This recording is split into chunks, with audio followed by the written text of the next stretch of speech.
Hello and welcome to this video. And as you can see, I have an absolute legend of virtually every style of music I can think of, Mr. Simon Phillips. How are you, Simon? By the way, I think it's pronounced leg end. Is it? And I'll tell you who told me that. Francis Rossi. Really? Yeah, from Status Quo. Oh, I hung he's with he's he's them. definitely a legend. Oh, definitely. I was doing a record with Mike Oldfield in a place called Villa. We were recording an album called Discovery, so 1984. And Status Quo were playing in Geneva. So we went to the show and I ended up hanging. Mike went home. I think I must have driven there on my own or something. And Mm. I ended up hanging with the band. And it was the funniest evening. I mean, those guys, so funny, especially Francis, so funny. And that's where I learned the term how to pronounce legend properly.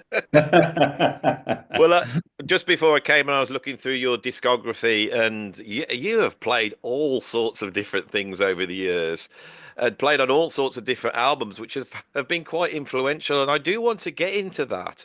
But one Yeah. of the things I find fascinating with you, Simon, that doesn't get touched on that much in other interviews, and I'd like to explore it a little bit, is your dad. Because Hmm. obviously your dad was a band leader himself. He came from a musical family. Yeah. Uh, um, I'm telling you all this, and you'll know more than me. But when did he start recording in the 1920s? Yeah. Yeah. He formed his first band, the Melodians, I believe in 1925. So he probably was one of the first jazz bands in England at that time. I mean, uh, in those days, if you were doing gigs, you're doing dances and stuff, you couldn't turn up to the gig unless you had a string quartet because the violin and it was still part of the dance band collection of musicians. Mm, You had to have a string section. And he of course, his band was smaller. It was a jazz band, with Dixieland, really. mm. Uh, he must have been one of the first in I, England to do that. this is when I just checked it out. I imagine he emerged after the war in that sort of trad jazz boom, but he was there way before then. And I found that very interesting. Doing the channel and researching as I have into jazz, one of the things that hasn't been explored is the British jazz scene in the Yeah, 1920s and 30s. Now, yeah, yeah. I did an interview with Martin Taylor recently, and he said to me that Stefan Grappelli told him that Django Reinhardt's biggest influence musically was George Chisholm. Which who used to play with my dad. Exactly. And so, In fact, and I was I shocked. think I I was did sessions shocked. with him. What, I, with I George did, Chisholm? yeah, because I was playing in the band from 69 to 73, and I started doing the broadcasts around 71, I think was my first. And the trombone players were either Don Lusher or George Chisholm. So you had such an incredible upbringing musically, and I believe it wasn't just your dad that was musical. His whole family was musical, wasn't it? There was a whole Yeah, doing all sorts of different arrangements and yeah, composition and yeah, and all sorts of things. And yeah. that approach of those dance bands was so precise. Oh yeah, yeah. So he used to arrange for, hang on, I'm gonna plug this in. He was in a band called Bert Ambrose, who was one of the leading dance bands of that Mm. time, of the 30s. And he became the principal arranger of that band. And then he became a staff writer for Chapel, which then eventually they took him to New York in 1937. And then he started doing arrangements for Paul Whiteman. And he was hanging with all the cats, he was hanging with Artie Shaw, Benny Goodman. Apparently, he was with Artie. They went to see the Joe Marsala band with a young, amazing drummer called Buddy Rich. And Artie was looking for a new drummer. And I mean, this is all hearsay, of Yeah, course. I'm always very careful to yeah. pass on these stories because maybe they're just stories. I don't know, but I grew up with this. Mm. Apparently, my dad said he leaned across and said, "I think there's your new drummer." And right after that, Mm. Buddy left Joe Marcello and joined Artie's band. Wow. So, and he was right there when that happened. But he was also incredibly oh gosh, here we go. Remembering words at Mhm. my age it starts to drop off. Oh, what's the word? Very much an Anglophile.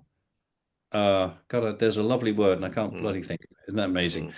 And after a year of being in New York and hanging with some of the most amazing musicians, one of which was Fats Waller. There is a story about him and Bird, Charlie Parker. But again, this is Well, the thing is, here. if you say them, Simon, there's all these people out there, and then they can obviously go, "Oh, that's interesting," and they can do all the research and find out whether Yeah, it's true right. or not. So it's Exactly. Mind always you, interest to put it out there. we didn't have Wikipedia back then, though. No. So some of these, but anyway, by the end of 38, he saw the winds of war coming, and so he got on a boat and came back to London and left the music business and joined up. Became a policeman in immigration, and then ended up going to the RAF, Air Force. So that to him was very important. He didn't, from what I understand, he didn't play music during the war. He just concentrated on the war effort. Whereas, a lot of musicians obviously did. Mm. Uh, and then after the war, well, that's when he got back to it and formed then his band that people know of course, during the Yeah. 50s. And yeah, that was the rest of the story, really. Well, I mean, I just thought I'd have a look on Wikipedia about you, and your dad's bio caught my eye, and then I suddenly saw that one of his compositions, Boogeyman, was in Stranger Things quite recently, and I couldn't believe this. That it's Uh, hopefully that's made somebody some money somewhere. Also, his name is used in Toy Story or something, I Yes, think. the villain in Toy Story Yeah, is called Sid yeah. Phillips. Yeah, it's Yes. really, really weird. But somebody, actually, an old school, the sister of a school friend of mine, and the last school that I went through a few schools. Um, uh, she sent me an email saying, "Oh, we recognized your dad's music straight away on Stranger Things," and I've tried to find it and I couldn't find it. But there. Well, it's Boogeyman, isn't it? Which I just had a quick listen to, and expecting a Dixieland sound, and what I heard was something actually far more sophisticated, far more Yeah, in line with the Benny Goodman stuff. And your dad is just burning. I yeah, mean, it's yeah, you may say it's an Anglophile, but he's got all the swing and all those licks that those guys had. So, I yeah, I find yeah. this fascinating with you because obviously following your career for 40 odd years and knowing that you have such a signature sound to you, I could recognize your Mm, sound straight away. It's in the way that you play, but also the way you tune the drums, which is absolutely unique. But also, you've been able to work as a session musician, even though you've got such a signature sound. Because in a lot of scenarios, you need to sort of disappear into the mix a little bit. But did you? I don't want to get ahead because what I really want to ask you is because I think I emailed you the other day that there's a American prog band, Ocarina of Sky, Yes, that you played on, and yeah, they tried to book me to do the tour for the yeah. UK, and they sent me your album over with you drumming on it, and I opened up the first track, and I was like, "Oh my God, what is he doing?" It was so complex, and I'm just in awe of the things that you can do on the drums. I mean, and I'm not just talking about technically; it's the breadth. Mm, This yeah. must have come from your dad because it's such a unique upbringing. It was. I mean, he was self-taught. Is that right? He wasn't. He never went to music Pretty school. much, I think so. I think in those days you had to be. They probably couldn't afford to go to a teacher. So I would say I think there were four brothers, and I think they Mm, all just picked an instrument up. Somehow they had instruments. I don't know why, but they did, and just taught themselves. And then he probably studied composition and harmony, from books in the library mm, at that time. Yeah, I mean, but he also see he instilled.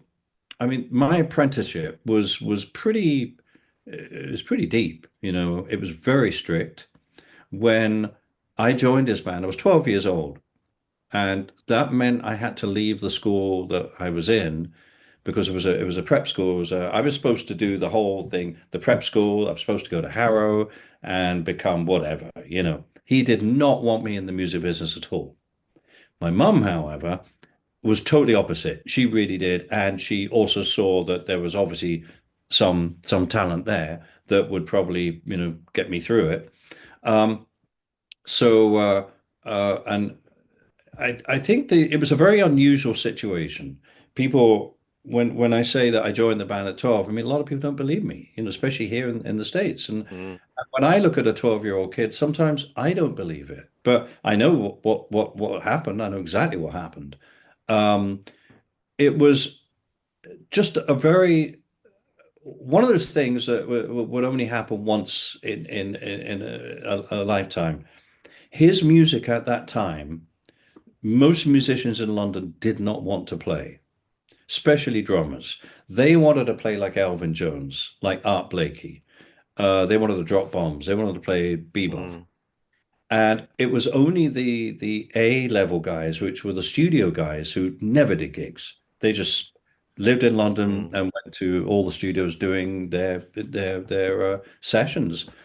Yes, they could play the style really well, but the gigging musicians, the guys that were not in the studios but were had to survive on by asking to play casual gigs all over the country, um, they didn't want to play that kind of music. So every time my dad would book another drummer, it would piss him off so much. And he'd come back, at 4 in the morning, because in those days, touring was very different. We didn't stay in hotels. We drove to Leeds and drove back.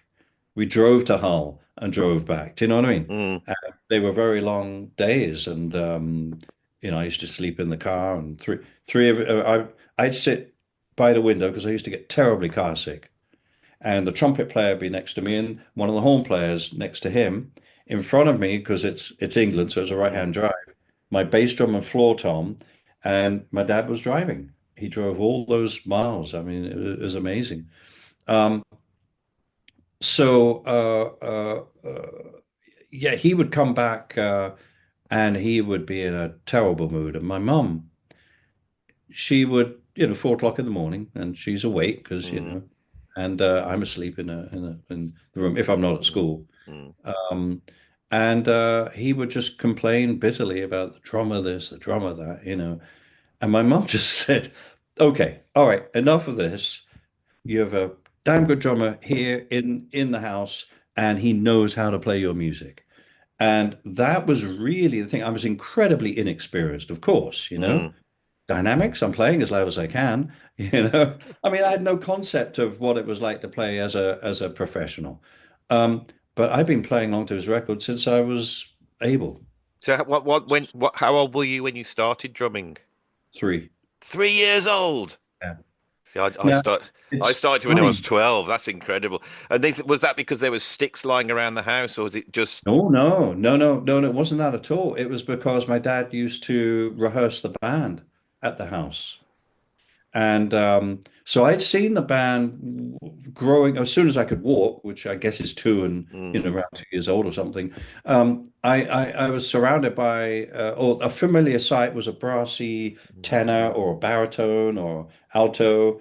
I mean, but it didn't make sense, and I couldn't see the drummer because the drummer was kind of in the back of Mm. this room. It was a very tiny room. We called Mm. it the studio. It was basically a conservatory, but the piano was in the living room and it was too small. So my dad asked my mom and said, "Look, I really need to rehearse the band. They have to be in the living room." She said, "Fine." So he turned the band around. So the first instrument when he walked in was this gleaming Ludwig big beat super classic outfit. I think it was Silver Sparkle. I don't remember that. And a new drummer, young drummer called Dave Rogers, who was a really, really good player. Mm. And I'll just never forget the sound of and the look of that Superphonic 400, the pedal, the hi-hat. Remember, I'm lower than my Mm. head is not as high as even the hi-hat. That was it from that moment on. And just recently, I was in Rome, finishing up a tour, and my nanny who used to look after me in 1960, she came to the show. She's still alive and full of life. She's Mm. 87 years old. And I asked her, I said, so I guess, when you were looking after me, I wasn't playing. She says, oh, yeah, you were. I said, really? I said, so I would have been three. I thought it was like three and a half, four, but no, I was 3 years old. I started hitting things, but I mean, kindling and saucepans and that kind of stuff. But that's it. Well, it's so funny that I was exactly the same. There was an attraction to the drums themselves, visually as much as sound wise. Yeah. And I can remember. I mean, I discovered you because I think I'd gone to a music shop and they had a little Tama, promotional thing, and I opened it up and I saw you. And you were on stage with your kit, and I went, "Oh my God, that's the kit I want!" And so that, it's funny, but yeah, it's such a unique upbringing, and it does explain so much that you were there's very little holes to fill when you've had that sort of that big band apprenticeship Yeah. was something Yeah. that was lost, wasn't it, in the 1960s, basically for musicians. I never went through it. My Right. my Right. my reading is okay. I wouldn't like to sit.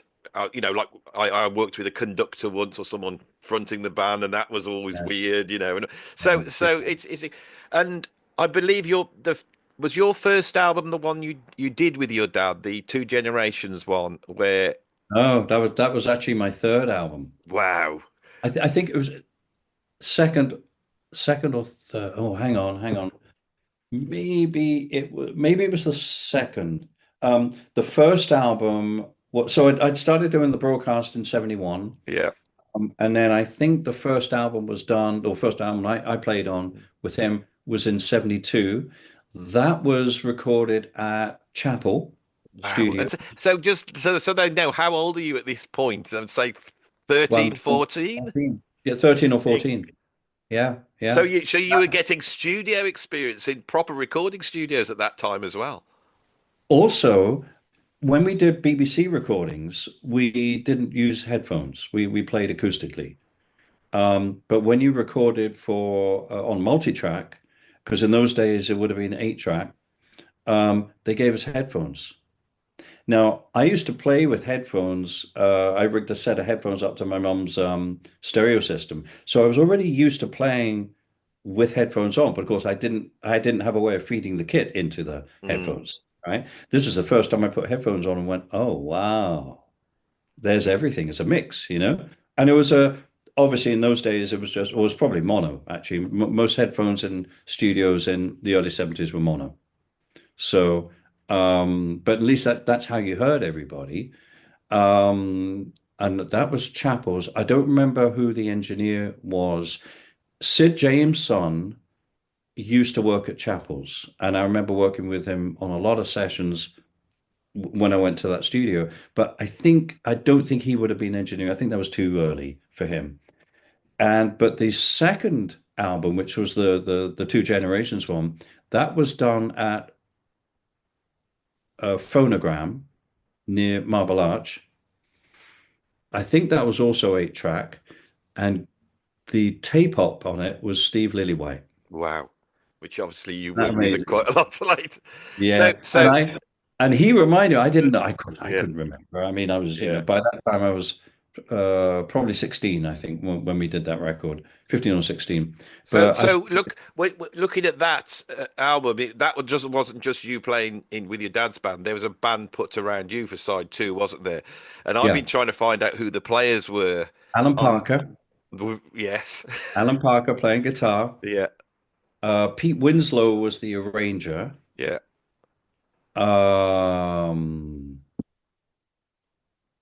I don't remember who the bass. It wasn't Herbie. I don't think it was Herbie Flowers, but it would have been somebody Something, yeah. of that ilk. Yeah, because I remember later on meeting Herbie and doing loads of sessions with him. But I don't think it was. I think it was just Alan of the people that I Mm. remember. Yeah, I don't remember the other guys. Yeah, Yeah, it's an interesting album because your dad was obviously doing his Dixieland thing, and then you were doing quite a sort of rocky, almost fusiony thing, and you've got solos on there. And I just looking before the interview started, I looked at the cover, and you're playing you're cross-handed and Oh traditional. yeah. Yeah, so Yeah. all this time you're playing that way round. And so one of the things I've always been interested in is your dad died relatively young, not not really young, but I think he was 65, just Right. around the time of that you making that album. Yeah. So Yeah. what happened then? Because you then seem to, I think. That is the point where you then go out into the session world in London. How did that happen? Well, okay, so 73, when was it? March, April, I think it was May 73. Yeah, May 24th. Um, so we had a band.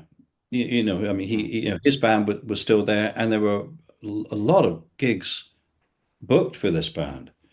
And I do remember, I mean, it was a very traumatic time because there was a lot of stuff that came out that I didn't know about, wasn't privy to, and so it was quite a bit of upheaval, you know. mm, The trumpet player, Al Winnett, he was kind of like my dad's second in command, and a lovely man, absolutely lovely man. He used to look after me, and my relationship with my dad was pretty fierce. It was. He treated me just like another musician, and he paid me just like another musician. And by the way, as soon as I started earning, my mom would say, "Right, you owe me rent." So I used to pay rent. yeah.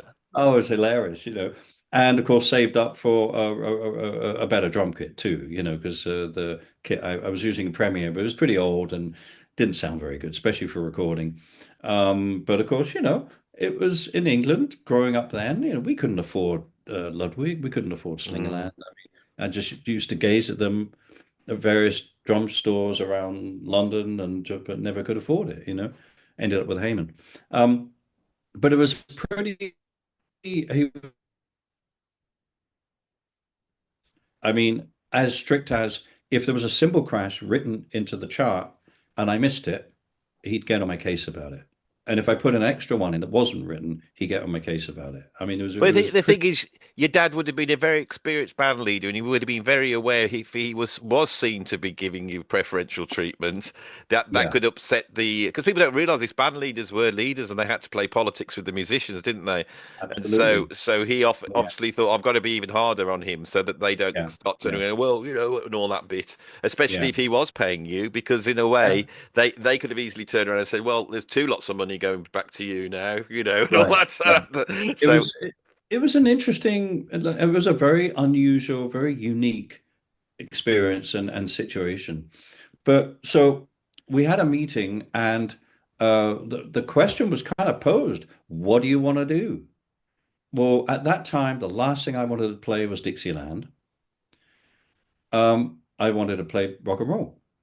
But the other thing was, who is going to play the part of my dad? There's no clarinet player in England that will Mm. play like him. He played, first of all, he played a simple system clarinet, not a Boehm system. And he had an absolutely unique sound. It was more like Artie Shaw as opposed to Benny Goodman, Mm, which is more of a woody, almost classical tone.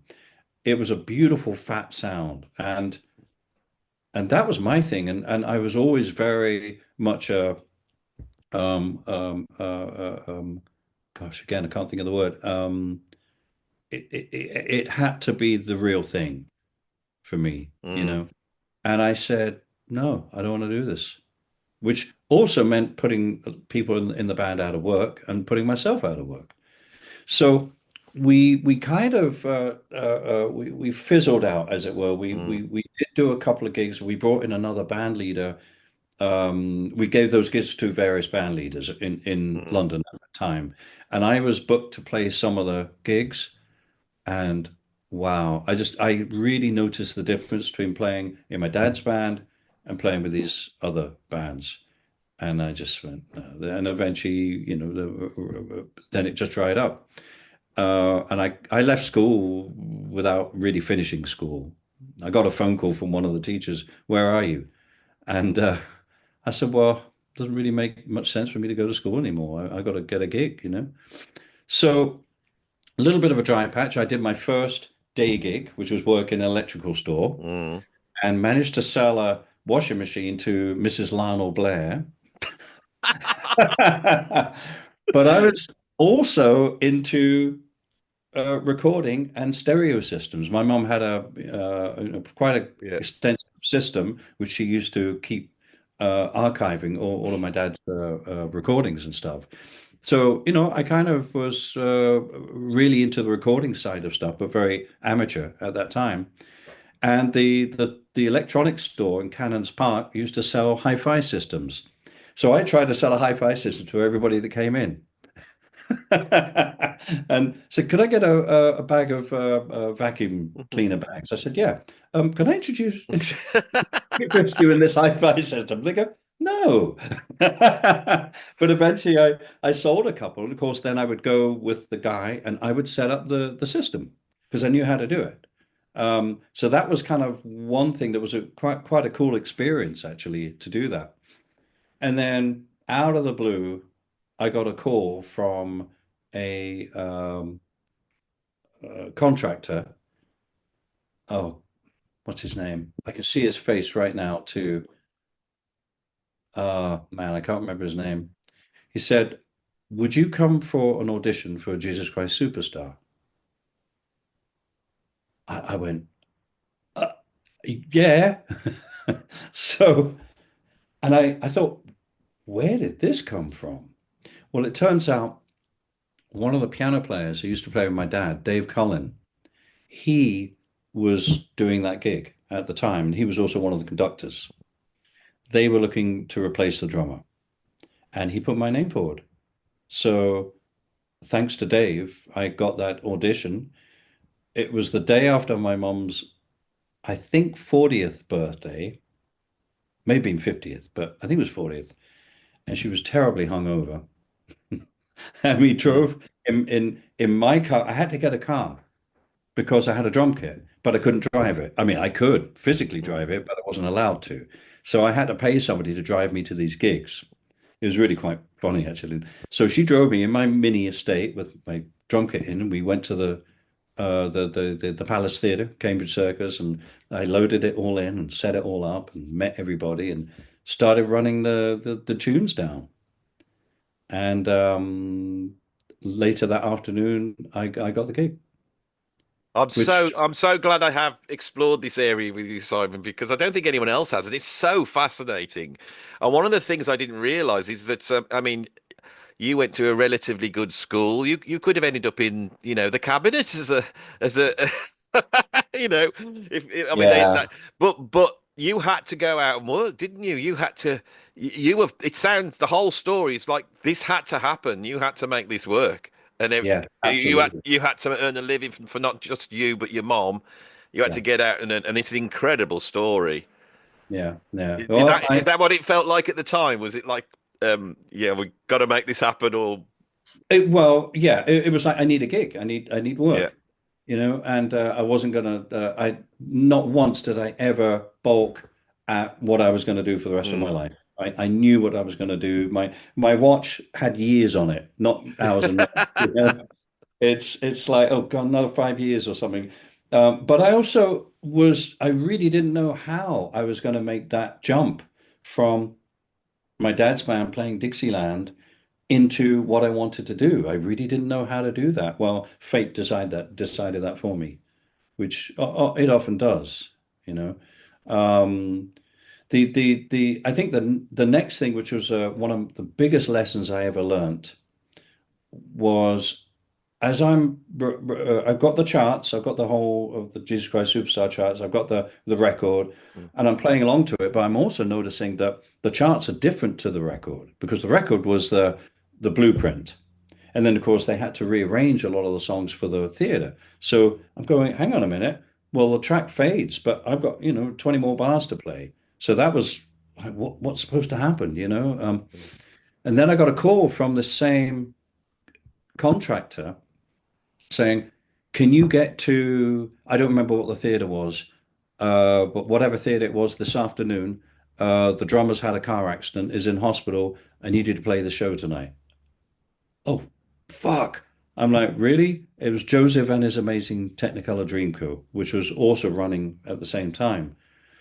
And I said, yeah. And of course, I couldn't drive, so I had to get the bus, then the train with a stick bag, and it turned up at this theater and no, knocked on the stage door, and the door opened, and it's the conductor, and he's going. I said, I'm Simon Phillips. Really? Oh, well, come in. Because he's looking at me because I'm just a kid, you know. And I was 16, but I looked 12, you know, long hair, patchouli oil, Mm. beads. I was trying to be a hippie, you know. Yeah. And so I sat down at this drum kit. I don't even remember it might have been a Rogers drum kit. I think it was a Rogers, but I might be wrong. And the band was set up on the side of the stage. They weren't visible to the audience, but we could see everything that's happening on stage. And anyway, I sat down and he ran me through. We just had a quick rehearsal. So I was sight reading this stuff. And the rest of the band started turning up and looking at me very suspiciously because I'm still sitting there going through the charts. I daren't leave that drum stool. Mm. And we do the gig, we do the show, and I could see the cast are looking over and they're going, this kid on drums, you know? And I did a really good job that night. I sight read, I didn't make many mistakes. It was fantastic. And this was the big lesson. So I finished, and everybody said, "Well done, well done." You know, that was amazing. Blah blah blah. Got on the tube, went back to where I was living in Bushy Heath at the time. And the next morning, I was making some coffee. My mum came and said, "So how did it go?" I said, "Yeah, it went great, no problem."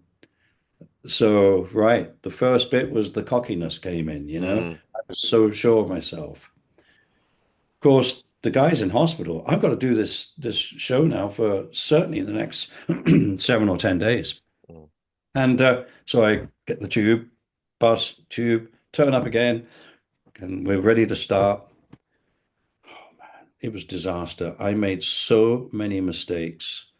And I could see the cast going, is that the same kid? And the bass player, I think it's the bass player's name. I remember him, John Prizeman. I think that was his name. And he's looking at me like, oh boy. And the conductor's like, as I'm still playing, oh shit, no, I've got to stop now. Oh God, it was so embarrassing. I just totally really I fucked up bad. And it was the biggest lesson I ever learned was don't get too cocky. Even if the first one goes well, be prepared, be careful of the second one. It's the second night because you have all that adrenaline and everything you've learned and all the experience going into that first night. And if you're not careful, you'll mess up the second or maybe the third one, you know. That was the biggest lesson I learned. And Well, when it's a very difficult thing as a musician to be able to keep that sort of intense pressure up, isn't it? The concentration that you would have had on the first night. And I've often found that when I do a gig and when I'm really concentrating, sorry about this, my daughter's trying to cook. When I always think it's a bad gig, and then I hear a recording and it's really good because what it is that my concentration is really intense.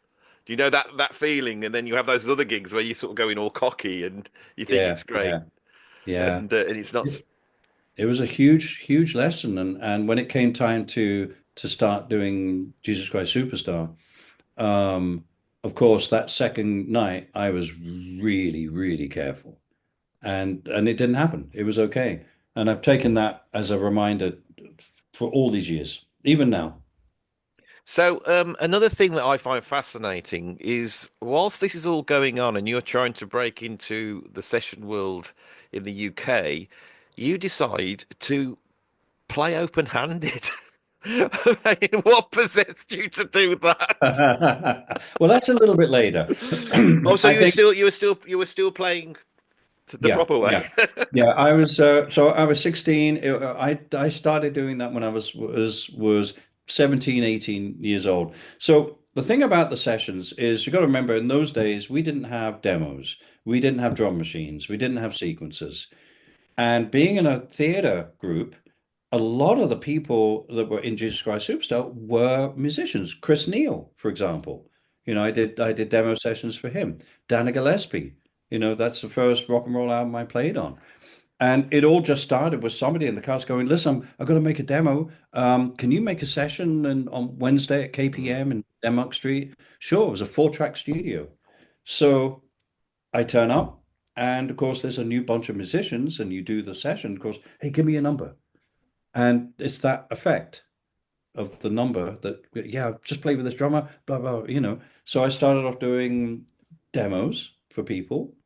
And that was the demo that they would go to the record company and hopefully get a deal. And then if they got a deal, then they get a producer, they book the studio, and then they get the people at that time who were the session guys, you know, Henry Spinetti or Clem Catini or Barry Morgan, you know. Mm. Um, until slowly, so that was 73. So 74, suddenly my name's getting around and people are calling. And then I'm starting to do records. So, which started in 74, the Dana Gillespie record, I played on the Robert Palmer record, Sneaking Sally Through the A Alley. classic album, yeah. Yeah, oh, what and what an experience that was. First time I had to play to a drum machine, which was fabulous, you know, frightening, but and then Phil Manzanera called me from one of his records, and then all of a sudden 1975 was, well, I'd already left Superstar, and that was a big decision to make too, because you're getting a weekly wage at a theater. Mm. And I started having to put so many deps in, it was costing me money because you have to pay the dep more than what you get paid. And I had to make that decision. Can I live off just being a freelance session guy? And of course, it's exactly what I wanted to do. So it wasn't a very difficult decision to make, but it was a bit frightening. So I gave him my notice, and they got someone else. They got Phil James. He was the drummer Mm. that took over from me. And suddenly I was like, wow, what am I doing today? Nothing. And then, oh, I've got a session tomorrow. And you sit by the phone and dilling, yeah. And that's how it was. Yeah. And yeah, I mean, and that, it just slowly built up. But then I was listening to a lot of records. I was listening to everything really. But this same guy, Dave Cullen, used to turn me on to all these great records. Chick Corea, Now He Sings, Now He Sobs, the early Return to Forever album, Mahavishnu, In a Mounting Flame. And I discovered this player that played on a Diodato record. And there was a Diodato did a cover of Also Sprach Zarathustra, I know it, yeah. right? So cool. And I will never forget listening to this track. First of all, the groove totally got me. I said, that, the groove is just so deep. Who is this cat? But it was the beginning. I went to get the single, but they were out of them. So I thought, right, I'll just get the album. So that is the unedited version of that track, which is about 7 or 8 minutes long. And I put it on. One of the, and I used to put a record on and play to it straight away, you know. And I go, whoa, that roll is really fast. Who is this guy? And I look on the back, Bill Cobham or Billy Cobham at the time. I went, okay. And I went, hang on a minute, and picked up, oh, okay. And that kind of made sense. His sound, his groove, and of course the amazing technique were the things that really struck me. Um, I'd kind of had this knee-jerk reaction against playing bebop, against playing any form of straight ahead jazz. I actually swore never to play straight ahead again. I was stupid. I was a young Mm. kid, you Yeah. know. And so and then eventually I went to see him at the Rainbow, and of course cost me a lot of money because I had to put two deps in because they were playing Montreux and their gear didn't make it, Mm. so they had to put the gig later. So I had to call, hey, can you play tonight as well? You know, so I went there and I took Dana along as my date. Mhm. You know, I said you've got to come and see Billy Cobham. I don't think she was that impressed, but there you go.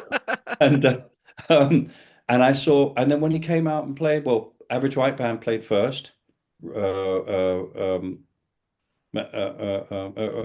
McIntyre, Mm. beautiful drummer with Average Whites. Um, Macintosh, Robbie McIntosh, Robbie, Robbie McIntosh, yeah. yes. Oh man, 24-inch Gretsch bass drum with a front head on. You wouldn't think that was a funk sound, would you? Beautiful. gorgeous, just I've heard, warm. but I've heard your bass drum. I've got a story to tell you about because I was going to build up to this, but in 25 years ago, Simon did a clinic tour of the UK, and I opened up for you. And I was saying to Simon before we started this video that I learned more in that week than I ever have done in any other situation. And I can remember when we got to the first gig, and you were putting the sound guys through the Simon Phillips, which I could see because I can remember you turned around and you went, I think the crossover's out of phase on this PA. And they went, is it? Is it? And then I walked up to you and only just met you. I said, oh my God, Simon, you must have brilliant ears if you can hear that. And you went, well, it might be. He said, but they're working for us now. Did I? Yeah, and they were, and you actually you put the mics on my kit, and I you were, did. and yeah, you were putting you put the mic in, and you got on, and you looked inside my bass drum, and I got a pillow, and you said, "You've got a pillow in your bass drum," and I said, "Yes," and you went, "Are you sure?" Did I? Oh shit. Oh dear. No, I learned so much. I mean, and so the thing with you, there's two things. Is obviously play open-handed, so that's something you must have had to. And obviously, this is coming from Billy Cobham, but Yeah. also you were a master of resonance. The thing I realise is that you've got a big drum kit, but it's not necessarily because you want to play all those toms. It's because they're all working together in a certain way that you have been able Yeah. to like a. It's an incredible approach. And how did you arrive at these things? Was it working in the studio? Because obviously, especially at that time, they would have wanted you to stick more and more gaffer tape and you know Yeah. towels on your drums, and so it was going a little bit against what the fashion was. So how did that come about? Well, let's go just briefly back to the open-handed thing. When I saw Billy, I just went, I got to play like that. It looks so cool. And it was purely just because it looked cool, right? And then I was on tour with a band called Chopin, and we supported Return to Forever. And I saw Lenny playing open-handed. I went, oh, okay, I got to do that, you know? I didn't know whether it was possible, but 18 years old, pretty much anything's possible. The other thing, I wanted to sound different. And what I noticed was playing right-handed was you get into the same, you tend to play the same things that work logistically and physically around a drum kit. And the one thing I wanted to change was I didn't want to sound like anybody else. I wanted to sound like the records I was listening to, which was Billy, a lot of Harvey Mason, because I was also listening to these records to see how they played sessions. And I wanted to grab some of these grooves that were perhaps not happening in London at the time and bring them into the sessions just by stealing. I say I stole everything basically. To learn, I stole everything from as many people as I could to learn how to play it and also learn how to apply it. I think that's the big thing. It's all about So context, isn't it? Context is key, it always. is. But then there's this weird thing of playing out of context and making it work, which Yeah. I'll get to. So now I've got a different way of playing, and because in 1970, I started in 75, so disco, pretty much every session was disco music. That's not that hard to play left-handed. Once you get used to playing the ghost notes, it was okay. I always had a ride cymbal on my right hand side. That was like in case of fire, break glass, in case of emergency, ooh, Um, but it made a different sound, and that's what I really loved about it. Um, but then the next thing was when I started, we didn't have tom-tom mics. We used to have four microphones on a drum kit. And then people started adding a hi-hat mic, and then some people were adding tom-tom mics. Like at Trident Studios, they were one of the early studios to put tom mics on. And boy, did they put mics on it. They put a Neumann U67 on each drum, which is absolutely overkill, but it's a beautiful microphone. In fact, it's probably my favorite microphone. But it tends to pick up a lot, and that's why they started using noise gates called the Valley People um, uh, Keepex. which would close up the signal from that particular mic until you hit the drum, and then it would open. Mm, But of course, it was beautiful sound. So the sounds on Ken Scott on the David Bowie albums, Elton John albums, Queen. I mean, beautiful recorded sounds. Albums made in 2 weeks, by the way. Back then. Um, so one of the things I was disappointed with was I don't hear the tom-toms properly coming through in the mix because people still weren't used to that. Even if they put mics on them, they mixed them pretty low. Well, actually, a part of it is the way you play them. So what I started doing was playing the toms harder than everything else. So they really came through even on the overheads. And then I'd go through this whole thing of 3 sessions a day. And back then I had one extra kit, one Ludwig kit. It was before I got my second kit, which I had to get because it was just mm, crazy. I'd start the day off with, I was using Ludwig heads at that time. And the engineer would say, "Oh, that tom's ringing." So I'd put a bit of tape on.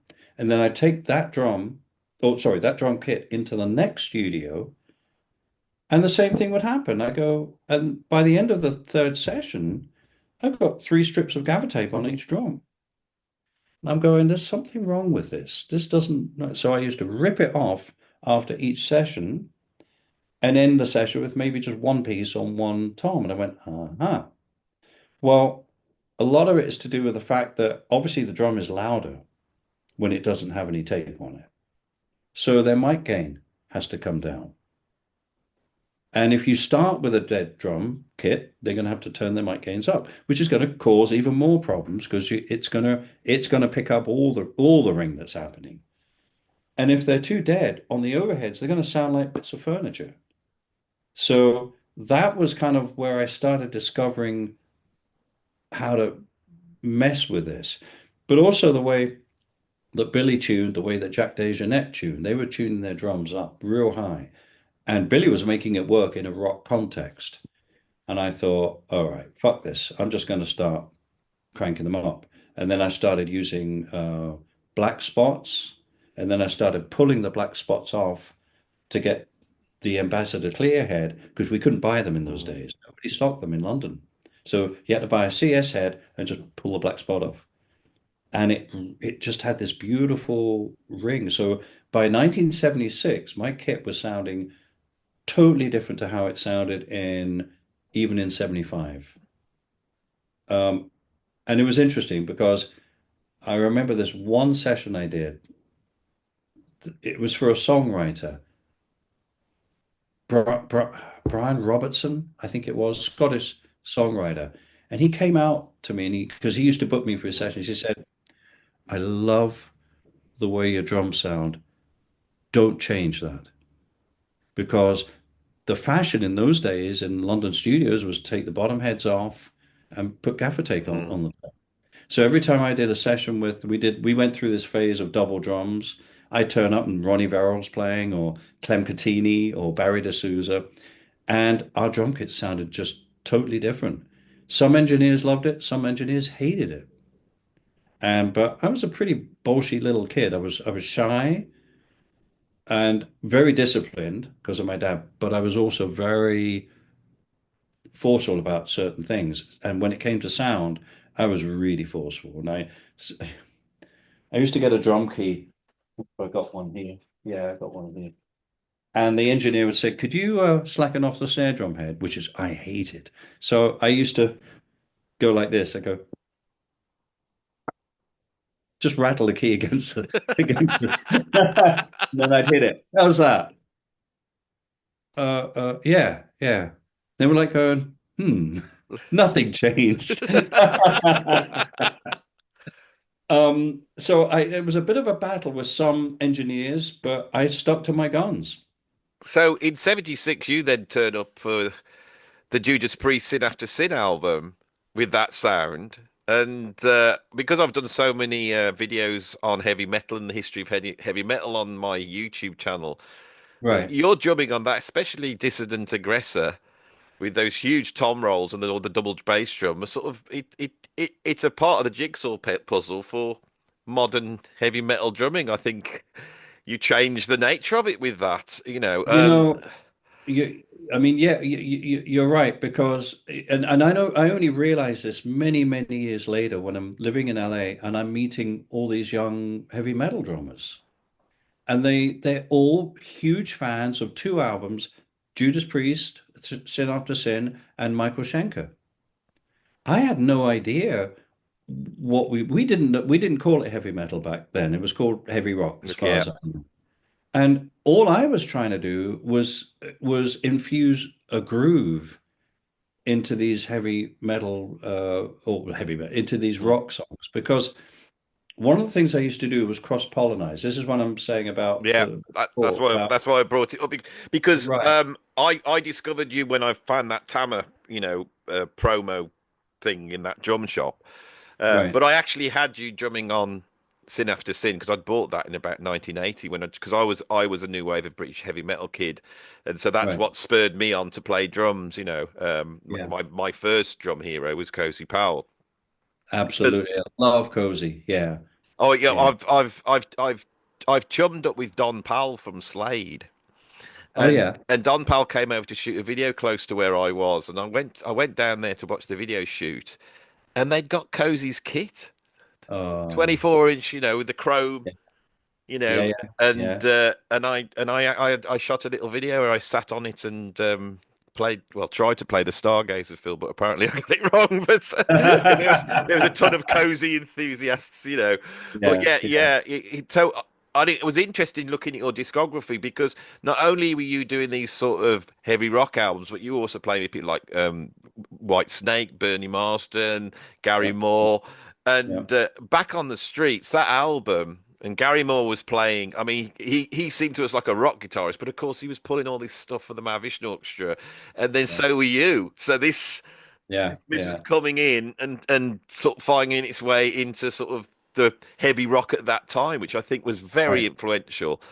And so for me, when I then discovered Billy Cobham, that was what I was looking for, because Yeah, yeah, I'd seen bits and bobs of it, of you doing it on Back on the Streets again, right, I'd heard right. these things, and Yeah, even yeah. Cozy doing it to some extent. You could hear it. Absolutely, yeah. I mean, Cozy loved Billy. I mean, everybody I knew loved what he was doing, and we kind of started bringing that concept into our playing.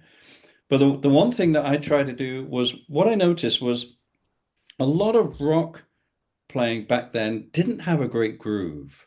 The guys that really had the great groove was Ian Pace, always Mm, always a groove with Deep Purple. Cozy, of course, John Bonham. But I always felt it was a little on top. Everybody tend to play it a little on top. So what I would do was I would approach it as how would Bernard Purdie play this track? And it's exactly what I used to do. And I would flip it when, and I'm also talking about sound as well, how the hi-hat is open, how you would approach it. Um, and then if I was doing a funk session, which I did a lot of, I guess in those days we call them funk sessions, soul funk sessions. mm, I would apply the opposite thing. I said, how would Ian Pace play this? How would Carmine play this? Splashier, more open, right? And with the rock sessions, a little tighter and funkier. I try to cross-pollinize the styles, and it seemed to work. Nobody would ever think that's what I was thinking because it's so the style is just. But that's actually what I was thinking. I wouldn't do your obvious Bernard Purdie fills mm. in a heavy metal. Actually, sometimes, yeah.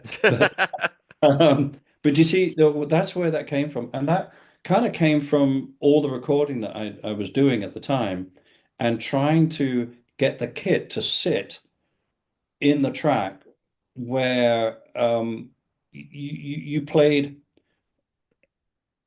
just enough to make the track work. You didn't overplay it, but then occasionally then you throw in something that gave you the energy of the track, and the anarchy too. which is what Pete Townsend was all about. He loved the anarchy of playing, hence Keith Moon, you know? So I would hesitate to say I'd call it kind of a sensible anarchy, if you know what I mean. In other words, it is viable for a studio recording session. You can get away with it because you could just about get away with it. Do you know what I mean? But it Oh, gave is you the that's your playing to a T? It's like when you go into a fill or anything like that, there's a magical zone where it can be too much or not enough, and you always seem to find the right amount. And I think that speaks to the experience you've had in the studio, because a lot of it is knowing what something's going to come across, right, at the right. other end when you hear it played back. I've had a much less studio experience than you, but I've found, I'd say to my students, record yourself, Yeah, listen exactly. back, and Yeah, get into recording, understand how recording works, yeah, yeah. and listen to yourself back, because it will change the way you play. Absolutely, yeah. I mean, you do that enough times, you go to the control room and go, oh God, yeah. I mean, you learn, you start learning. I mean, it does take years, obviously, but a lot of it is recognizing what works, how it records. Does it record well? That's the thing. Now, for the viewers of my channel, I know there's a couple of albums I want to. There's three albums. There's so many albums you've done, but there's three albums I want to ask you about. So the first is the El Shankar album that you did in 1979, because Wow. basically that's a Frank Zappa album. So I can remember when we did the clinic tour, and I was asking you about all the work you'd done, and like, you turned around and said, well, when I worked with Frank Zappa, and I had the gall to turn around to you and said, "You never played for Frank Zappa," and you go, I did. It was a classic. But yeah, you've played on a Frank Zappa album. So what was it like working with Mr. Zappa? Very interesting. Now, I was a huge Frank Zappa fan at that time. I mean, I still am. Yeah. And I got a call. They were already in rehearsals. I actually don't know who the first drummer was, but they were in rehearsals, and I guess Frank had fired that guy, and somebody recommended me. Now I knew Shankar. I'd met El Shankar in New York with John McLaughlin in 1977. Oh, really? Was Yeah, we were because I was playing with Jack Bruce at the time, so I had already met him, but our paths didn't cross musically until doing that record. Mm. And somebody called me and said, "Can you come down to this rehearsal studio today?" Today? Yeah, yeah, kind of now. I went, oh, okay, I think I can. Yeah. So I turned up with my Ludwig Octopus, which by that time I was using on everything. Mm. So I was actually using a single-headed kit. It wasn't, I always preferred double head drums, but in those days, you only had so many sizes in double head. This had from 6 to 16 plus a floor tone. I can I, remember that. Yeah. I love the musicality of it, Yeah. you know. So turned up with that, and the first tune was that opening song called Darlene. And I was presented with a chart by Frank, and I went, great, okay, now, okay. And I put it up. Then, all I did was there's no way I could have sight read that chart with all the meter changes. So what I did was I just took notice of because every other bar had a different meter. So I just clocked the meter and just played a phrase that I knew worked in seven, knew worked in nine. I stole all from all the records I'd heard. So if you listen to it carefully, you'll get a bit of Birds of Fire on there. I mean, you'll get a bit of everything. It was the only way to get through that chart in one go. And apart from one area, which was so complex, I think I just kind of fumbled and way through it. And Frank was happy and said, "Okay, great." And then we started rehearsing with all the other stuff. It was um it was interesting. He has had a very strange attitude towards musicians. Well, not a lot of respect there. A little bit like Alfred Hitchcock with actors, Pro- which he described as Quite, cattle. yeah, quite possibly. Yeah. Yeah, I mean, he really didn't. He was kind of tough there. Um, but one thing I did notice, so this song was really difficult, and the musicians that had been hired would not be what I would have chosen to play that music, because then I don't think they would probably admit it. Oh, uh, um, Mackay, um, bass player. Not Duncan Mackay. Damn, I can't remember his name. I mean, he's a good player. He played a lot of jazz. The guitarist was Phil. Um, Played with Dire Straits. Phil. Oh man, I'm sorry. I'm not, Yeah, my. I do this on my channel all the time, so the viewers kind of expect it, you see, and so they're going Yeah. to put all these people in the comments, thus boosting the algorithm. So now I deliberately not forget, not Uh, remember people's names. So don't worry about that. It'll all be well, there. Yeah, my apologies to Phil. Phil. No, it wasn't Phil James. Phil, a beautiful guitar player. yeah. First played with him with Chris Farlow in 1975. But he is not a jazz player and odd meters. So, and Frank picked this up. So, what happened was obviously the drummer, it's easier for the drummer to learn a chart like that. He doesn't have to think about scales, Mm, chords, anything like that. He's just got to hit things, in time. Um, so suddenly I'm like, okay, we recorded this track for 2 days. Then Dave Mackay, I think it was it Dave Mackay on bass, maybe. He was pretty much down with it. So Frank would come out and go, okay, between on this bar, between this beat and this beat, I want you to play 11 beats between the two shells, like this. What?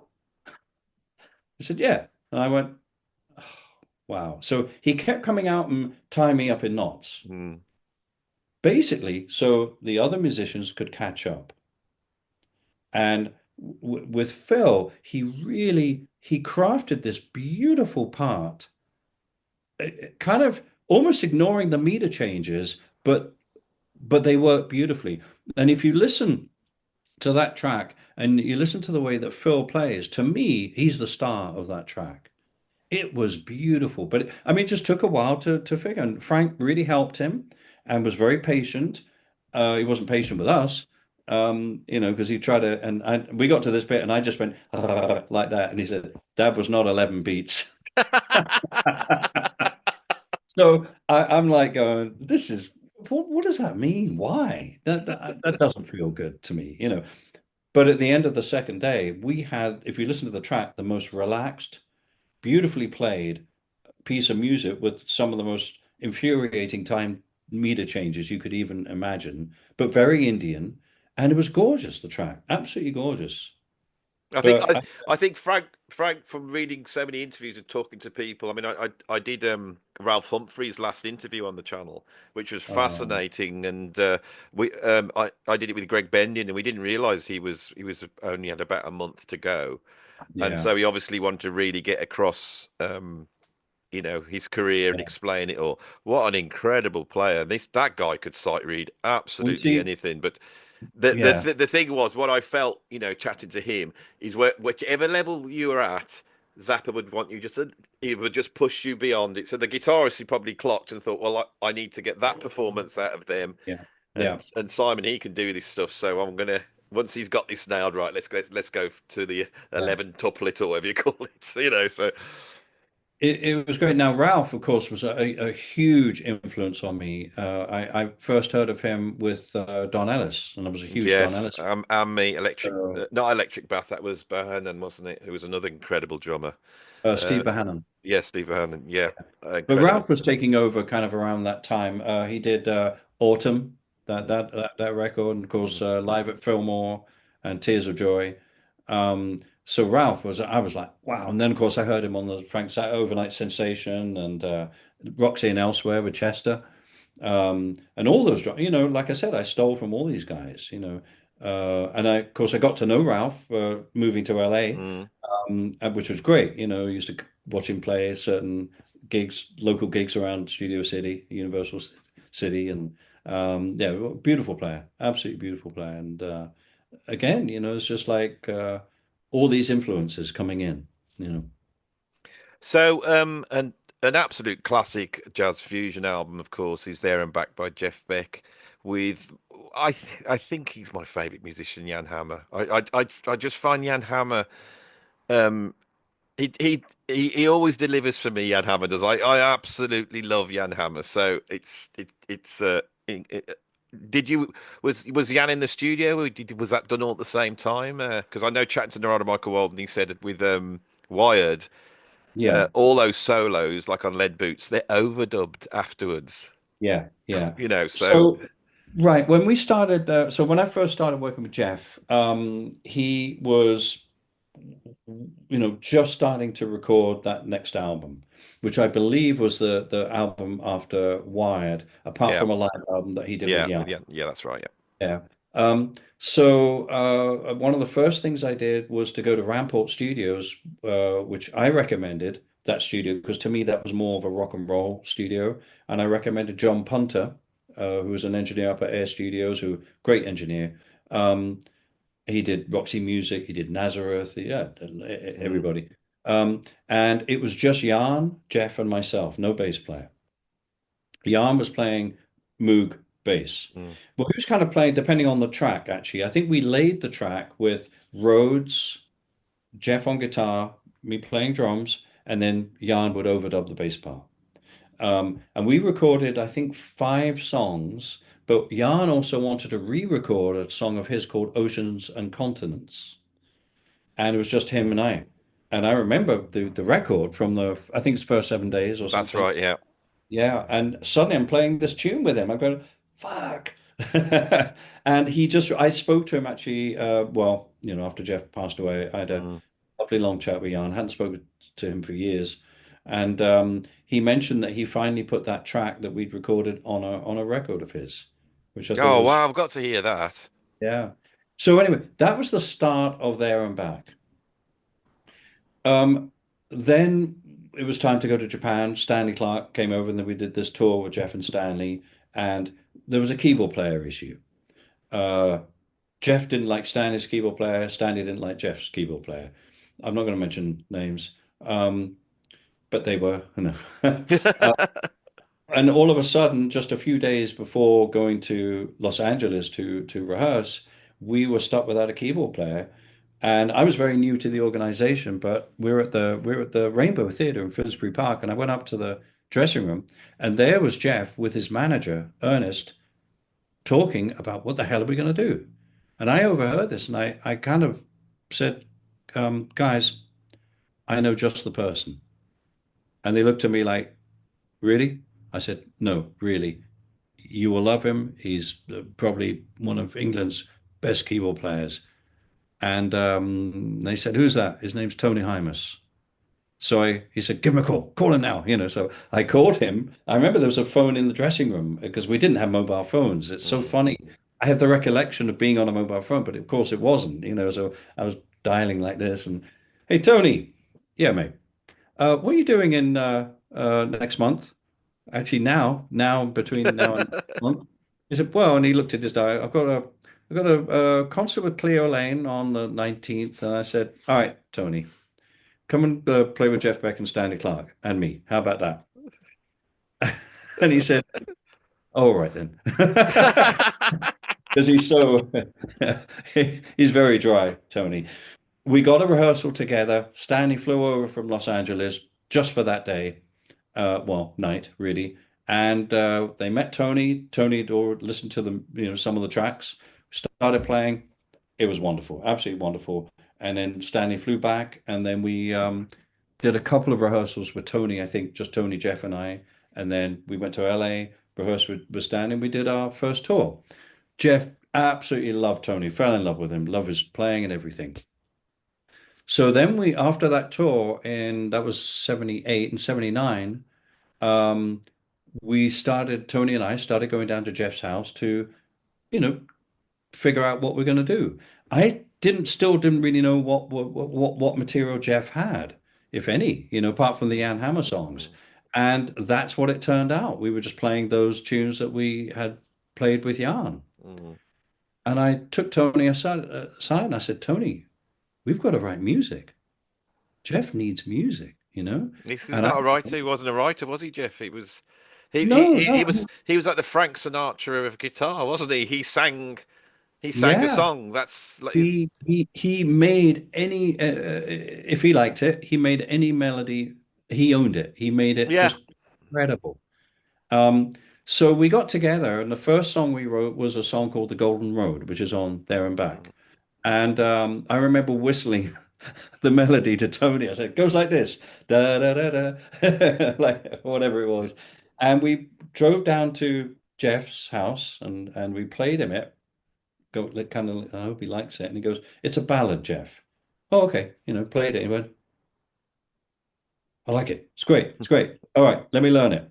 And so we were kicked out of the music room, and he has a cassette player. And he goes, he hears the melody, and he goes, do, do, do, do. And it's not that I mean, he's got to learn the melody. It's not the notes, it's where he plays it and how he plays it. And he would experiment like in three different positions on the neck until he had it, the sound that he was looking for just those four notes, right? And then the next phrase, and we'd listen at the door and go, this is fascinating. I'd never ever seen a guitar player play like that. They would just He was play the, absolutely Jeff Beck was absolutely yeah, unique in every single way. There isn't really the only other guitarist I can think that's has that aspect would be Hank Marvin. You know, Hank Marvin, you can play a tune and you go, oh, and you want to yeah, listen to it his touch on the guitar. It's like a very old school thing. yeah, yeah. I always when I listen to Jeff do Goodbye Pork Pie Hat, which is a jazz standard, and there's changes, Charlie and Mingus, yeah. I'm thinking.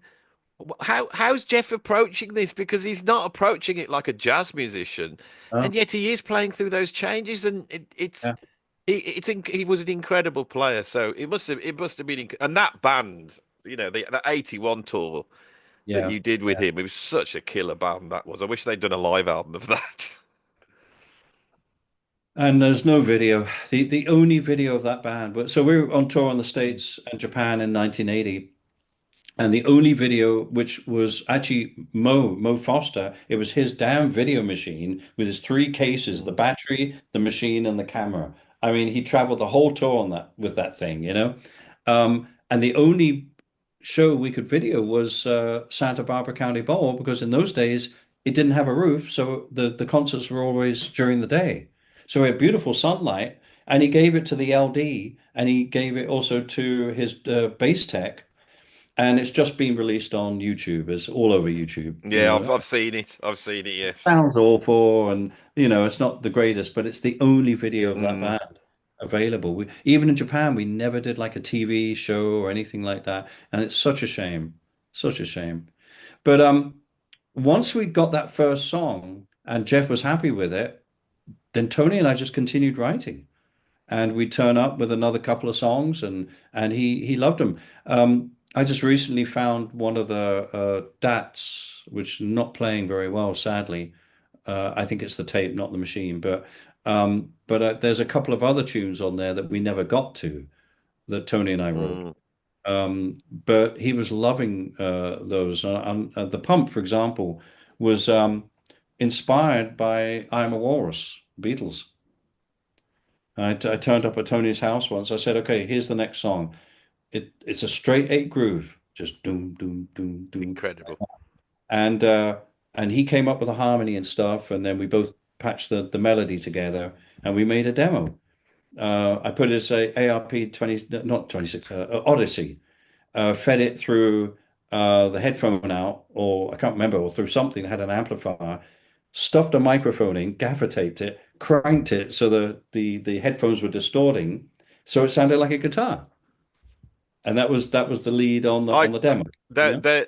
there there's two lots of drumming on that, which is so influential on me. Obviously, Space Boogie, which I can remember even now, sat with the headphones on, trying to nail that beat. And I thought it's quadrant four, but why is it quadrant four? Because of the time signature, because you're playing so smoothly across it. But the pump, I mean, it's such an exercise in economy. Every drummer should hear that, and in a way, that's the hardest thing to do, isn't it? Every fill that you do on that is just has to Yeah. be just right. Yeah. Yeah, Incredible. that was inspired literally by I'm a Walrus. So I guess Ringo. But I loved that straight eight groove, slow groove, real British rock and roll groove. And it's very important. The bass player, in a way, has the hardest job because to play those eighth notes at exactly the right length. We did a rehearsal once with John Paul Jones because he used to live near Jeff, and there is a tape of it somewhere in Jeff's collection, I guess. Mm. Um, that was probably the best it ever sounded with John Paul playing. Just a beautiful, smooth eights. The notes were the right length. It sat beautifully. It's all to do with that. It's understanding how to play a straight eight groove and make it work. Um, And if the bass so player gets that right, does that make it easier for you as well? Oh, of course. Yeah, the Yeah. bass has to be, if the bass is not right, if those notes are not the right length and or the sound is not right, it's too fingery, it's not Mm. warm enough. No, it just feels horrible. It's a very special groove and it has to be right. Bernie Marsden, I was doing a BBC session with him after that album came out. And he said, we're having a cup of tea in the canteen. He said, um, Simon, on the intro of The Pump, did you make a mistake? I went, no, not from what I remember. He said, because you kind of do that drum fill twice. And I went, oh, really? No, that's not a mistake. That was a setup for the melody. And because it's kind of a bit weird, he thought I actually messed it up. If you've got nothing, if it's so economic, it's things like that that make the track work, isn't it? Because you can't just go like in the middle of all Right, that or whatever. right. You've that yeah. Yeah. I never thought that was a mistake. I thought that No, was, it's but a what it very, is, it's it's right it's before. quirky, and not what you Quirky, expect. yeah. Yeah. What it is, it's a setup because the melody comes before the bar line. So three, four, ba da da, right? And I'm playing dun, dun, dun, three. Was it one? Do do da da da. Yeah. It's just one hit on the beginning of the melody, but that do do really sets you up for something. I don't know how. I mean, just came, it just happened. Never even thought about it really. But yeah, he thought that should have been da da da like that on bar three or beat three I, or something. well, you've said something, and I'm trying to get this across on the channel at the moment because with the YouTube and the internet, people are going into so much detail, analyzing what great musicians did on great tracks, as though they were like Beethoven working it out. And I keep saying, no, no, you don't understand. It isn't like that. It is purely inspiration at that moment in time, and people don't know why they've done it until afterwards, so they think, oh yeah, that's why that works. But that's a very interesting psychological, state, which Yeah, I think is one of the reasons why real music, perform music's so great. So let's hope it doesn't die away with all this AI nonsense. Now, it as I said in 2000, and I'm going to have to tell you this, Simon, because I've been wanting to tell you this for 25 years. When I did okay. that clinic tour with you, the first clinic, and I'm sure you won't remember this, but the first clinic was in Southend. I'd never done a drum clinic before. We all sound checked, and then we went back to our dressing rooms. And for the first time, I was sat in a dressing room on my own because there was no band. I'd never done a drum clinic before, and I Yeah. started to panic. I went down and I thought, go and have a look at the stage because often looking at the stage would allay the nerves. So I go down and there's my tiny little, four-piece kit sat there, and there's your huge monstrous green tenor, Star Classic. And then I look at all the people in the audience with their Zildjian t-shirts with their arms folded, waiting for us to come out. Right, yeah. And I Great got question. panicky. And the only person that was backstage apart from me was you, who is one of my heroes, an absolute, idol. I went up and knocked on the door, and I said, Simon, I'm getting a bit panicky. And you told me three things, and I've said it over and over again on the channel because it was the best advice I've ever had as a musician ever. And I'm going to Mm. tell it back to you because you probably think, what the hell's this? What did I say? But it really works. And since then, I've I haven't always been able to hold myself to the values that you put up when you said this, but when I have, it's worked. So the first thing you said was, you said when you start playing, imagine that it's like there's a needle of intensity, and you said put it up to about here, and then when it gets up, you said just knock it down, and then let it come back of its own accord and knock it down. That was the first thing you said. The Oh, next thing you said was, you so when you go out there, don't play the drums play music. Right. And the Yeah. third thing you said was, and this really it's such a truth. You said, if you're any good, you can't do everything that you do tonight. Yeah.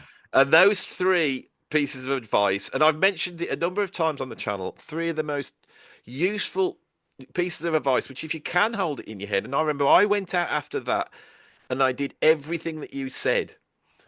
And I Wow. and I can remember the nerves went and like an energy came up. And the last track I did, I think it was in 1916, and I was soloing, and I'd forgotten you were there, I'd forgotten the audience there, and I was all in it. And I came Yeah. off and I walked off, and you were stood there and you were clapping me, and I thought, oh my God. And having that little bit of, I'd always wanted to be the best drummer I could be, and just to get that little bit of, well, Simon thought that was pretty good. That I Yeah. held that, and that was like I had my drumming career went up to that point, and then after that, I thought, well, it doesn't matter what anyone says because Simon thought that was pretty good, and I think you mentioned it. You said that Andy played great, and I thought, Yeah. what more can you ask? So I thank you very much for that, and it's taken 25 years, and Um, I did a lot more clinics after that. I played with a lot of other great drummers. I had to do drum battles with Thomas Lang and Mark Amin, and I had to do all this stuff, and I those got guys are nuts. Sorry. I, They're totally nuts. They're amazing. I don't know how they do. I'll tell you a funny story about Marco. I'd met Marco because he was with Tama for a while. I met him in Munich, and I thought, oh, interesting guy. Seems to be, great energy. And we're doing Frankfurt. This is a few years later. I guess this must have been in the 90s. And I'm standing next to Kenny Aronoff, and Marco comes out and he starts playing, and we're both looking. And Kenny turns, he said, Simon, what the fuck is he doing? And I looked at Kenny, I went, I don't have a clue. I can't tell you, man, 'cause I don't know. It was so wacky and amazing, absolutely amazing. well, the You know, thing was, is that we did that clinic tour in the middle. You were doing Drumfest, and Marco was on it, and I think you'd just seen Marco, and you said to me, "Have you seen that this Marco Miniman?" And I was like, "No, what's he like?" And he said, "It's like they've got this kid and locked him in a shed for 20 years, and he's not seen the light. He's just been going through, yeah, snare yeah, drum rudiments with his feet." And I can remember sat there, and my jaw hit the floor. But and a lot of people have asked me about this. The difference between Marco and you was Marco came out, did all these things. They were all incredible. He got all these routines worked out and he played them. Whereas with you, we were doing this clinic tour and you and me were sat talking about drummers and we spoke about every drummer going, Roy Haynes, Elvin Jones, Cozy Powell. We were just chatting about drummers and you would talk about certain principles on the drums. And then when you got to the clinic, you'd play the solo and what we talked about was in your solo. oh yeah, because of And Fully and he used to look round at me and like go, and I'll go, yeah, that's Ah. that Roy Haynes thing, or oh yeah, I know what you're doing. That you're building your solo like you just said today. That it was like it was incredible. Yeah, And Matt, you're a master musician, Simon, an absolute master musician. I don't care what you say. The Marcos and all that, they haven't got anything on you. You have it nailed. And I have to say this: you always, it's I can put you on list with Hiromi, which was the third person I wanted to ask you about. Is yeah, that those Hiromi albums are just for me? It's like you want to listen to some modern fusion and what is people are doing now, cutting edge. yeah, You and Anthony Jackson with Hiromi, those albums are incredible. I mean, what's she like to work with? Because she just seems to be blessed in, like, it's like Alan Holdsworth. She seems to be connected directly to the source. yeah, yeah. She's not intellectualizing at all when you watch her play. It's a state of Yeah. grace, isn't it? It was, well, that was, one of the hardest gigs ever, I would say. Some, like, I'm glad you say that because when I oh watch it, yeah. you it's like, Oh yeah. I mean, there were times when we were learning, me and Anthony were learning a tune, and it sounded like two 5-year-olds trying to play. I mean, because we're trying to figure out what is going on here, Roman. And I'd have to, she would make a demo with just piano, no click, just the piano, and then send a chart. And that's all we had to work off, really. And sometimes it was really hard. Well, hang on, what is she playing here? Where's the beat? Because it was really so disguised, some of it. So a couple of times, especially on the last record, I said, okay, Hiromi, half time. We're going to play this all half time. So one of the little tricks of rehearsing complicated music is to get everybody to play it very, very slowly. It gives everybody a chance to figure out their fingering on a guitar, Mm. especially. Um, a lot of things. It just gives you that time to do it. It also is very good to play something very slowly and be absolutely in time.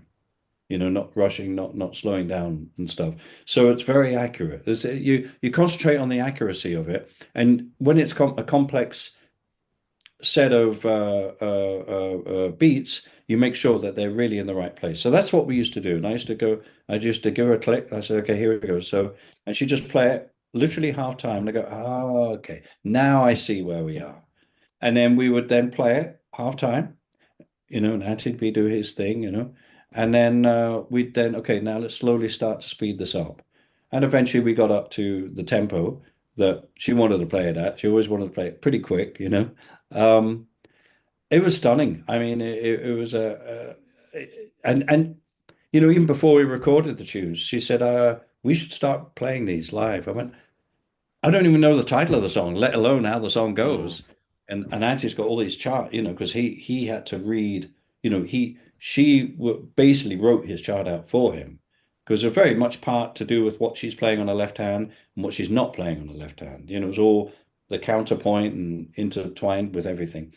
But Whereas I, I've got to say, Anthony Jackson is one of the greatest bass players that's ever lived, isn't he? What he did in the '70s with a six-string bass, yeah. it's unbelievable, isn't it? So I'm glad he was having a bit of hard work.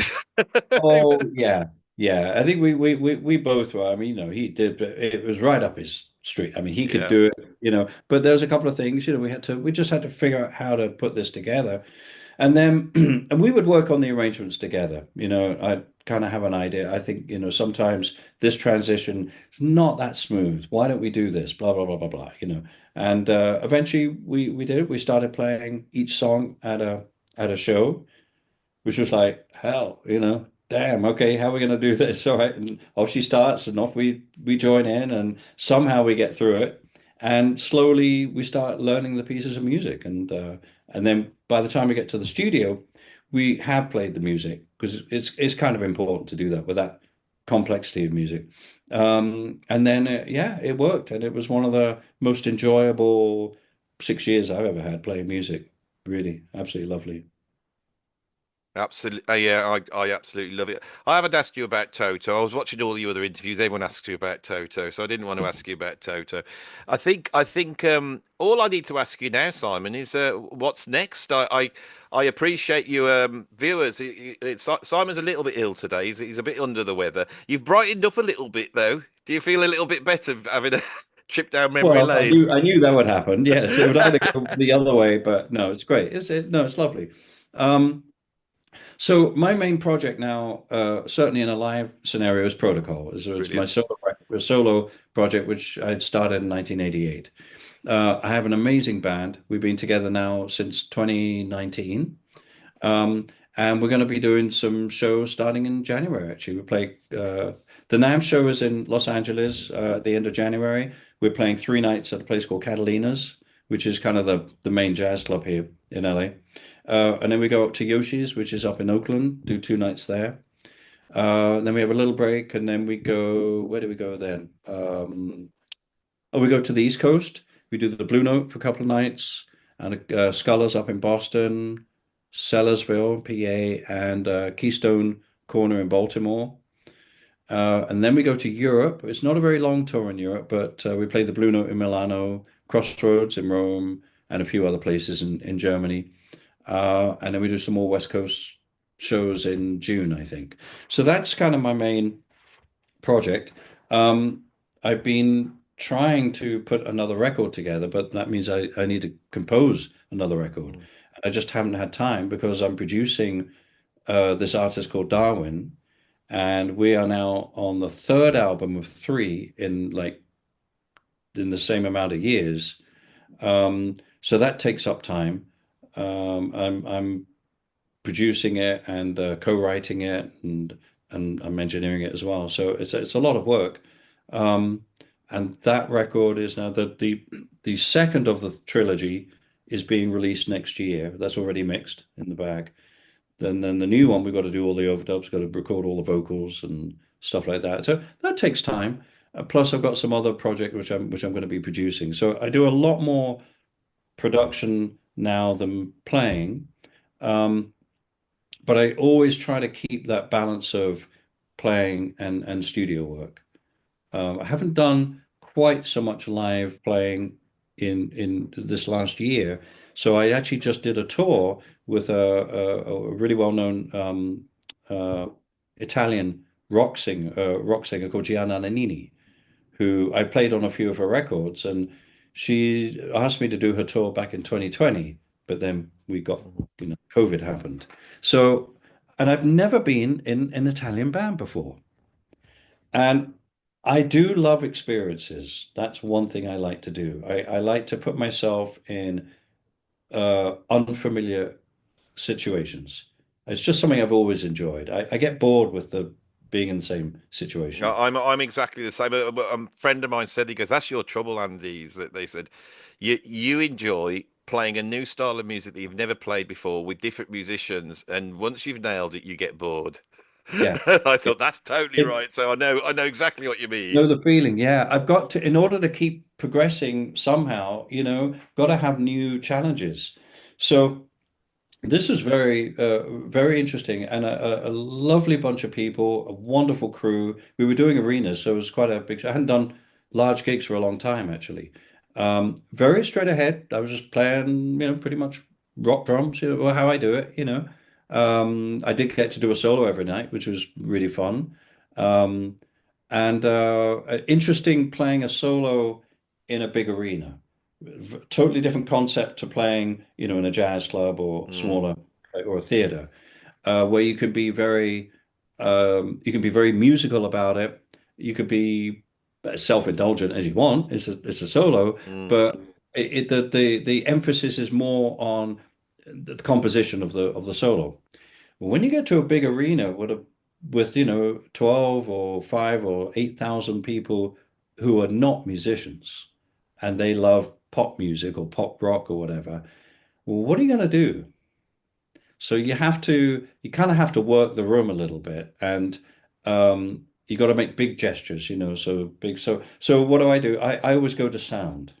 What sounds, what sound is going to get people's attention? Well, probably some very loud, very deep tuned drums, because it's got to sound fucking great through a big BA, yeah, you know. But then also it's drama too. So, and I always try to be musical, and I always try and play a different solo every night. But you have to tailor it to a bigger audience. This is a rock and roll audience. mm, It's not a musical audience. It's they want to sing along to all the hits that she's yeah, done. So it's a different challenge in its own way. So you have to really kind of reel in the more technical stuff, the more subtle stuff, and make it more, bigger. So a lot of it was very tom-tom, more jungly, a little more African yeah. influence stuff. Um, it was interesting, but it was lovely. It was really great to get out and try to learn to speak a little bit of Italian and hang with different people. It Mm. was great. Um, but anyway, that's for next year. There'll be production and some live shows with Protocol. I'm hoping we're going to be able to play Ronnie Scott's again. Well, I really will try and come down and see you in the flesh because I'd love to Yeah, see you again. Because I have to say that it helped me so much doing that week with you. You're a master musician. thank you. Yeah, Um, and I think we've got to the end. I really do. I wanted to get into some of the other nooks and crannies of your career, and I felt we've done that. And yeah. did you feel like you didn't talk about what you usually talk about? That's what I usually try and do in these interviews. Yeah, no, it was good. Yeah, of course, we didn't spend any time on Toto because there's been enough of that anyway, I Yeah. think. And it's pretty self-explanatory, and it was a wonderful experience. 21 years being in a band. And also being very involved in, the production and then ending up engineering a lot of the records um, and running a band and really learning and understanding what it's like, putting on these tours and the logistics and it's great. But Well, what the other thing I deliberately didn't touch on was the production side. I have to say that I've worked in all sorts of different studios all over the place, and the respect that you are held in by engineers as well.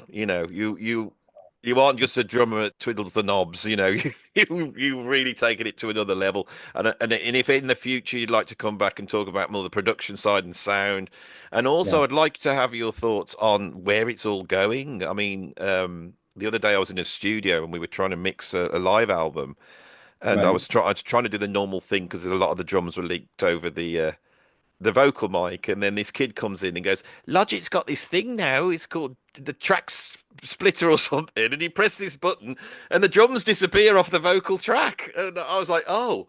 And the feeling of like, "Oh my God!" It was like, "Oh," yeah, because. yeah, And I'm yeah, thinking, is that what they was going to start doing now? Are they going to mic the drum kit up and then split it up so every is that a good thing or not? And I would love to get your thoughts on AI because the thing is people are going, oh, AI can make new music, but also AI and that enables you to master in a certain way, mix in a certain way. It's all coming into every aspect of it.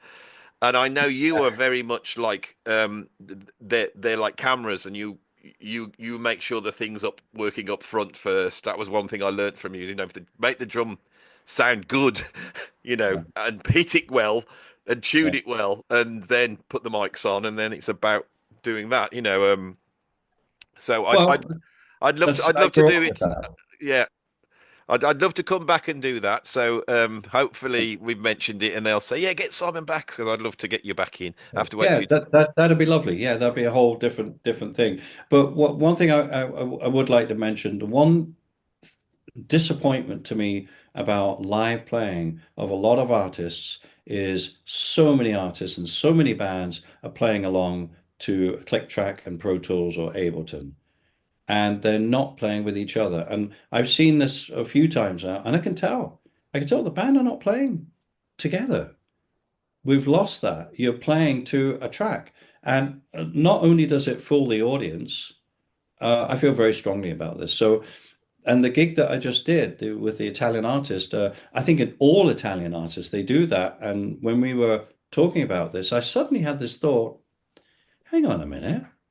And I was talking to the MD of the band. I said, so we're not playing to Click or Pro Tools or anything. And he went, oh, yeah, yeah, all the tracks. I went, oh, no, no, you need to get someone else. I'm not going to do that. Sorry.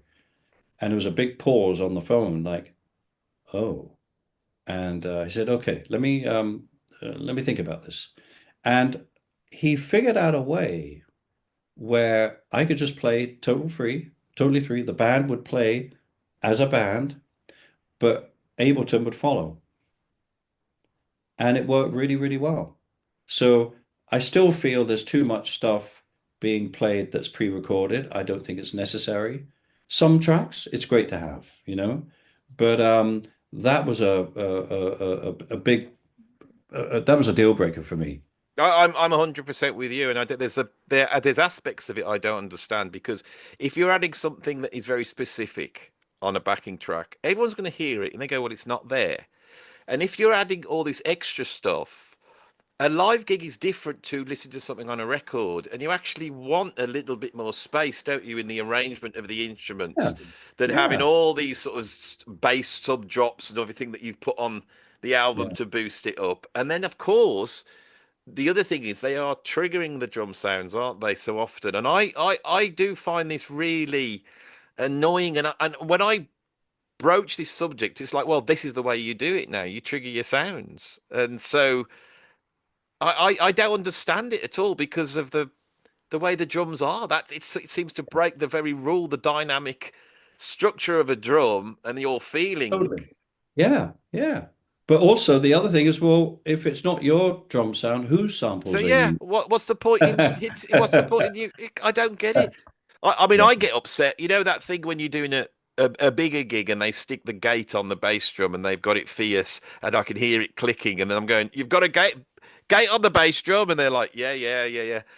Oh, you don't need to put a gate on the bass drum. It's Mike's in the. It's inside the bass drum. Oh, yeah, it'll be better because I'm thinking, what am I supposed to do if I want to play the bass drum quiet? I don't exactly. get it all, and Yeah, if it's. I'm hoping that this is one of the things with the channel, although it's a tiny little channel, but this is why I'd love to get you back to talk about this because I think it's all down to what people choose to do. And yeah, I just yeah. wonder if when somebody goes, yeah, we're going to go out live, if a major artist decides to go out live and then the audience, because they're scripting what they say in between the tracks now, aren't they? Because of the backing track is running and the light show will go out of, it's just Well, and ridiculous. that was another thing. The LD, he was having to do his lights old-fashioned way, old school, like for real. He had the best time of his whole career. Young guy, great LD, Italian guy, and I don't think he'd ever done that before.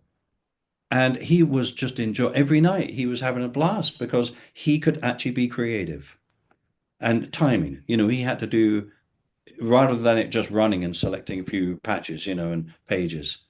Um, I was one of the things I was very lucky to experience is back in the old days when I was playing with Robert Plant, we would be sit we would be playing to 20,000 people and we would start on the track and we knew when we got to the middle nothing was written because Robert was old school. yeah, And exactly. so he would go, we get to there, and then we'll see where you want to go. I can remember doing gigs where we'd be jamming and we'd drop into a reggae groove, and then Robert would start singing over Yeah, the top.